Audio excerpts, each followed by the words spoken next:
সম্প্রতি রিলিজ করেছে রেখা অভিনীত উমরাহ জান ছবিটি। সেই ছবির স্ক্রিনিংয়ে উপস্থিত ছিলেন বলিউডের সমস্ত সেলিব্রিটিরা। সেই ইভেন্টে এসেছিলেন আলিয়া ভাটও। আলিয়া ভাটকে লাগছিল ভারী সুন্দর, একটি গোলাপি রঙের শিফন শাড়িতে সেজেছিলেন। তাকে রেখার মতোই লাগছিল, রেখার সিলসিলায় অভিনীত যে লুকটি ছিল সেই লুকের মতোই লাগছিল আলিয়া ভাটকে। আলিয়া ভাট গোলাপি রঙের একটি শিফন শাড়ি পরেছিলেন, তার খোলা চুল, তার হালকা মেকআপ, ঠোঁটে হালকা গোলাপি রঙের লিপস্টিক, চোখে কাজল, কপালে একটি ছোট্ট টিপ, তাকে লাগছিল ভারী মিষ্টি। খুব সুন্দর লাগছিল। আলিয়া ভাট সেখানে গিয়েছিলেন এবং রেখার সঙ্গে ছবিও তুললেন, সেগুলো শেয়ার করলেন তার সোশ্যাল মিডিয়ায়।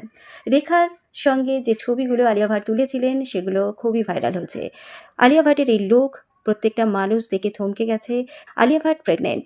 কিছুদিন আগে আলিয়া ভাট আর রণবীর কাপুর দুজনে অ্যানাউন্স করেছিলেন যে তারা মা বাবা হতে চায় দ্বিতীয়বার।